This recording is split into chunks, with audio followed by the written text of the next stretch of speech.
চারদলীয় জোট সরকারের সময়ে দুর্দণ্ড প্রতাপশালী ছিলেন তৎকালীন প্রধানমন্ত্রী খালেদা জিয়ার রাজনৈতিক সচিব আবুল হারিস চৌধুরী। জোট সরকারের ক্ষমতার কেন্দ্রবিন্দু হয়ে ওঠা হাওয়া ভবনের নিয়ন্ত্রণকর্তাদের একজন ছিলেন তিনি। কিন্তু 1-11-এর পট পরিবর্তনের পর হাওয়া হয়ে যান হাওয়া ভবনের শক্তিধর সেই নেতা। এরপর তার উধাও রহস্য নিয়ে নানা কথা ভেসেছে বাতাসে। কখনো ভারত, কখনো ইরান, আবার কখনো যুক্তরাজ্যে তার অবস্থানের কথা শোনা গেছে, কিন্তু তার সঠিক অবস্থান নিশ্চিত করতে পারেননি কেউই। বর্তমানে তিনি যুক্তরাজ্যে অবস্থান করছেন এমন তথ্য পাওয়া গেছে তার স্বজনদের কাছ থেকে।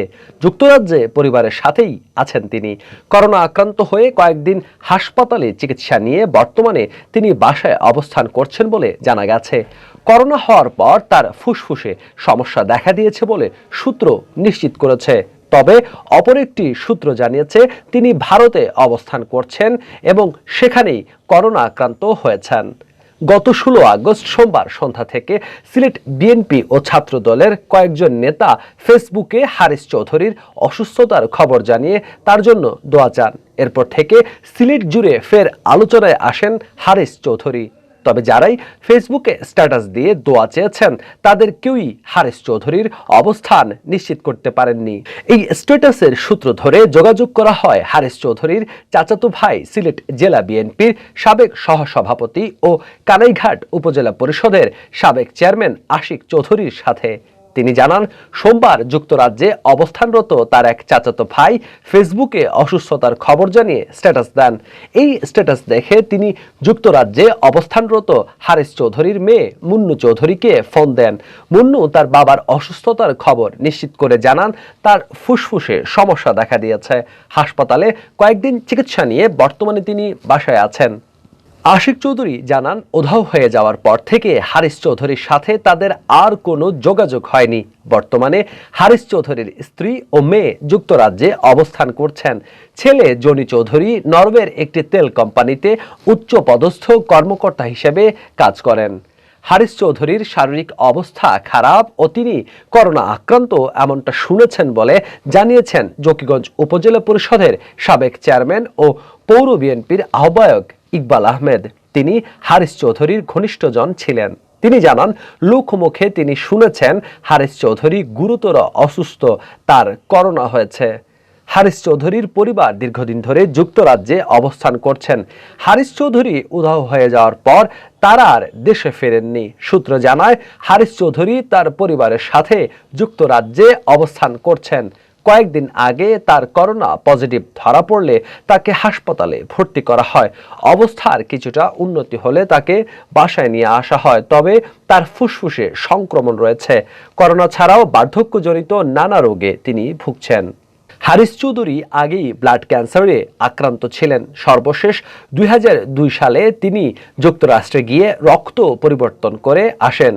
দেশ থেকে পালিয়ে যাওয়ার পর আরেকবার তিনি রক্ত পরিবর্তন করিয়েছেন বলেও জানা গেছে। এদিকে অপর একটি সূত্রে জানা গেছে হারিস চৌধুরী পার্শ্ববর্তী ভারতের আসাম রাজ্যের করিমগঞ্জ জেলার বদরপুরে মামার বাড়িতেই আছেন।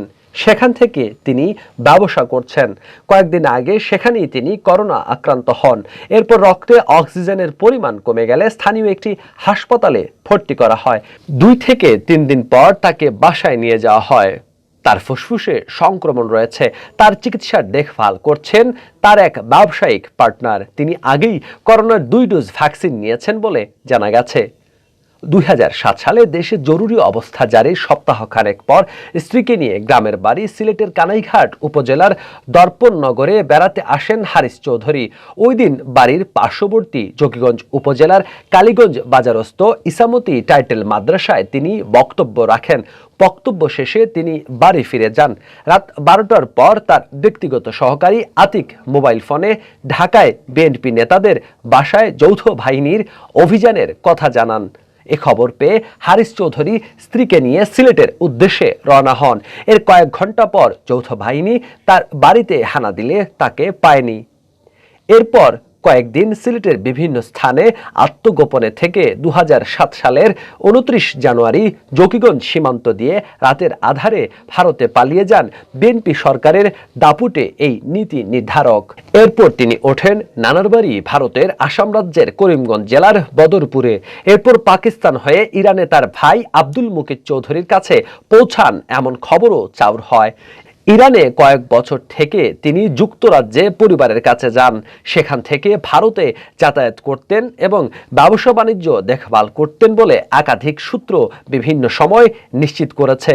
21 আগস্ট গ্রেনেড হামলা মামলায় 2018 সালে যাবজ্জীবন সাজা হয় হারিস চৌধুরীর। একই বছরের 29 অক্টোবর জিয়া চ্যারিটেবল ট্রাস্ট দুর্নীতি মামলায় হারিস চৌধুরীর 7 বছরের জেল ও 10 লাখ টাকা জরিমানা হয়। এছাড়া সাবেক অর্থমন্ত্রী শাহ এএমএস কিবরিয়া হত্যা মামলায় হারিস চৌধুরী ও সিলেট সিটি কর্পোরেশনের মেয়র আরিফুল হক চৌধুরী সহ 28 জনের বিরুদ্ধে অভিযোগ গঠন করা হয়।